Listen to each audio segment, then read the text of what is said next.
What's up, everybody, and welcome into today's video where we're going to be talking about what a Kamala Harris presidency could mean for real estate investors like me and real estate investors like you. So with that being said, if you're new to the channel, welcome to the Cream. We are all about real estate. Cream stands for cash flow, real estate, and money. We're full-time real estate investors, and we're grateful for the opportunity to be on this path with you of building wealth in real estate. That's all we talk about. We don't get into politics on this channel, but we do cover things when political moves or political agendas could effectively affect our real estate investments. And today, what we're talking about, everybody, is we're talking about rent controls. Now, I'm sure you've heard of rent controls before, and basically what it is when the government steps in and limits the amount a landlord can charge for rent, where they create restrictions. They say, we're going to cap price increases, we're going to cap rent increases, and this is supposed to help people, help keep housing affordable. And it's basically a political agenda. It sounds good to voters, right? And it does sound good. Capping price increases, naturally, it does sound good. But what you're going to learn in this video is it actually is detrimental to the real estate market, and you're going to see exactly why. But the reason we're talking about this is, as many of you, I'm sure you probably know, former president, well, he's still the president right now, Joe Biden, has passed the torch over to Kamala Harris to represent the Democratic Party on the 2024 presidential election ticket. And what a lot of people aren't talking about is before he stepped down and whatnot, on July 11th, Joe Biden made a speech. This was at the 75th NATO summit in Washington, D.C. And you got to pay attention to these politicians, right? He was talking about all sorts of world affairs, global affairs, and whatnot. But he also talked about rent controls. This needs to be paid attention to, because if he's passing the baton, if he's passing the torch over to Kamala, I mean, clearly, who's to say that these plans that are being put in place would not be executed by the new presidential candidate if she was to win? So, first off, he's talking about rent controls, and the reason he's talking about rent controls is rents are up nationwide over 30% in the last 4 years. Demand is surging. Why is demand surging? Well, since prices and interest rates are up, this creates an affordability issue, and this creates more demand for renters, right? There's more renters because less people can afford to buy. And everything in business, everything in economics, everything has to do with supply and demand. So when there's a higher demand, right, since prices and interest rates are up, that creates more demand from people demanding to rent. Therefore, it's driving the price up. That's where you're seeing these price increases. So President Joe Biden was quoted saying they are proposing valuable federal tax breaks for landlords who agree to cap their rent increases at 5%. Sounds good. This is how they sell it. And I don't care what side of the political coin you're on, red, blue, doesn't matter. They're selling up there. They're up there.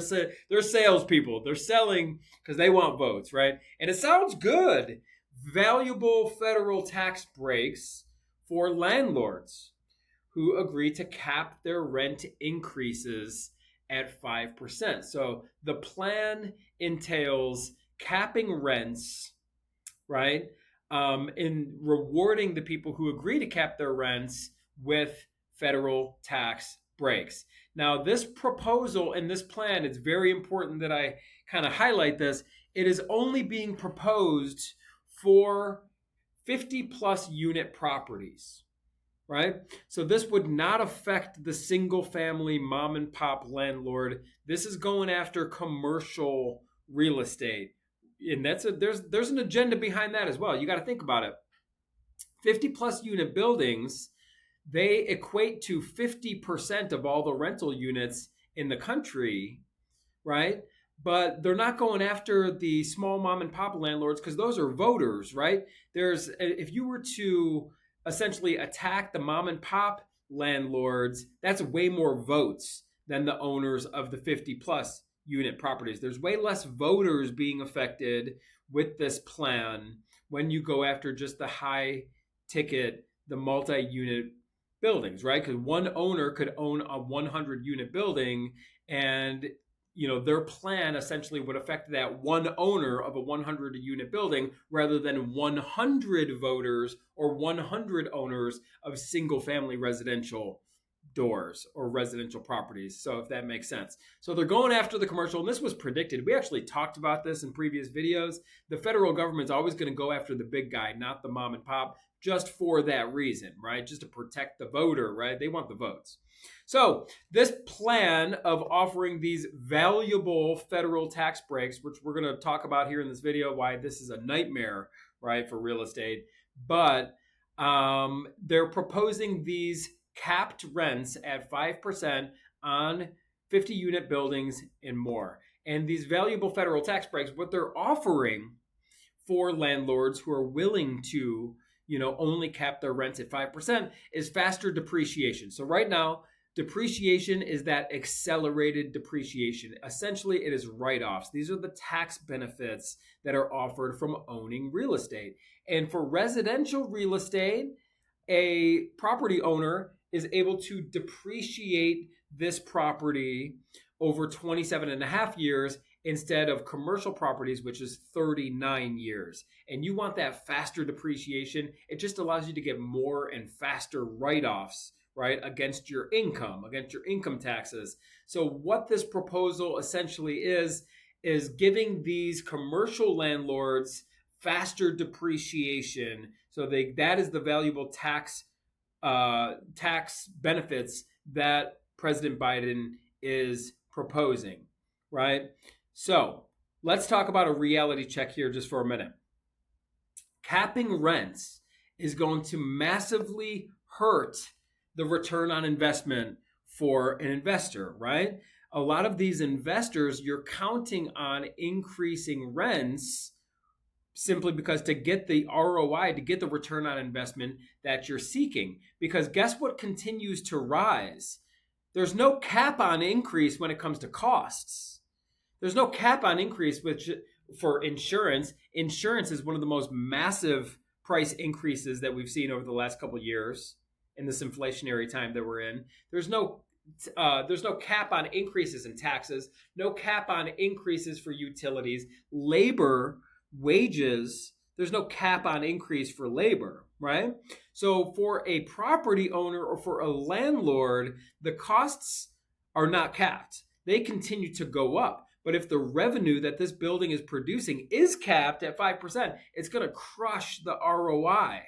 And what that's going to do is essentially create a contradiction here for the government. So what does the government want to do? They want to increase the subsidies, right? They want to increase the, Section 8. They want to increase and make it easier for people to afford housing. That's a subsidy, right? The government wants to provide relief when it comes to the housing, but they're limiting the attractiveness to the investors who would actually build these units, right? Why would an investor want to get involved, and how can they afford to build more units, increase supply when their revenue is capped, but the costs are not? So essentially, guys, what this means is the government, they put a smile on their face and they're saying, hey, we want to make housing more affordable. But when they limit the return on investment for investors, it turns investors away, and therefore no investors or developers want to add to the supply. Nobody wants to be a landlord anymore. Therefore, the supply is diminishing, and that is creating actually more of a housing crisis. When supply continues to diminish, but demand is continuing to go up, it's going to make prices go up. Because remember how I just said that this would only affect the 50 plus unit buildings? What this means then is if there is no more large apartments being built, if that is being limited, then everybody's going to, who owns properties that are not affected by these capped rents, they're going to hike the rents up. It's going to make things worse, right?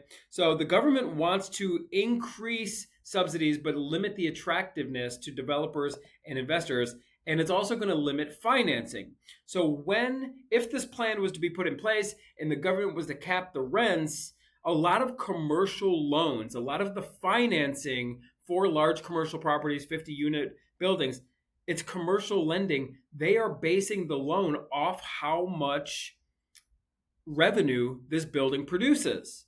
So when the revenue or the rent is capped, it's going to limit the amount of financing. Therefore, it's going to limit the supply. Nobody wants to get involved in these 50-unit buildings anymore. And now the prices and the rent on anything that's not affected by this capped rent is going to go through the roof, because demand is still demand. I mean, there's a lot of people who need to continue to rent, right? But if the supply continues to go down because nobody wants to get involved in this type of business anymore, it's going to surge the prices for existing units, right? So pretty much like all government intervention, rent controls are going to make things much worse. And you got to think about it. Look at healthcare. Government gets involved in healthcare. What's going on? The quality goes down, prices go up. Look at education. When the government started subsidizing education, when they started guaranteeing these student loans, all the universities quadrupled, 5x, 6x the tuition prices. Tuition prices have never been higher. Why did these universities jack up the tuition? Because they know the students can get the financing, and they know people are willing to provide these student loans to students. And it's a safe loan for the person making that loan because the government guarantees those loans. That's why tuition's through the roof. If the government gets involved in housing with these rent controls, it's going to make things worse. And just a quick example, look at New York City. So half of units are rent stabilized units in New York City. And the average one-bedroom apartment in New York is $1,400 per month for a one-bedroom apartment. This is where they impose these rent controls. So this is not a good thing. The supply of new inventory would dwindle under this plan because it's turning investors away, and it's causing units that are not subject to capped rent increases to surge in price. So this is not a good thing, everybody. And we just have to wait and see what happens. Ultimately, it's out of our control. We just want to stay informed on this channel. That's what we're all about, is staying informed. And, based on this plan, single family residential real estate is still the place to be. We're super bullish. That is our main business model, is acquiring rentals, especially a lot of singles and doubles in that affordable housing sector. Effectively, in this plan, this would not affect us. We're not capped whatsoever. So it's good to pay attention to this stuff, everybody. It's good to, stay on top of what exactly is going on. We'll just have to see what happens come election day. I'm sure there's going to be many more plans, many more proposals on both sides, right, that affect real estate. And it's our job here on this channel to keep you informed.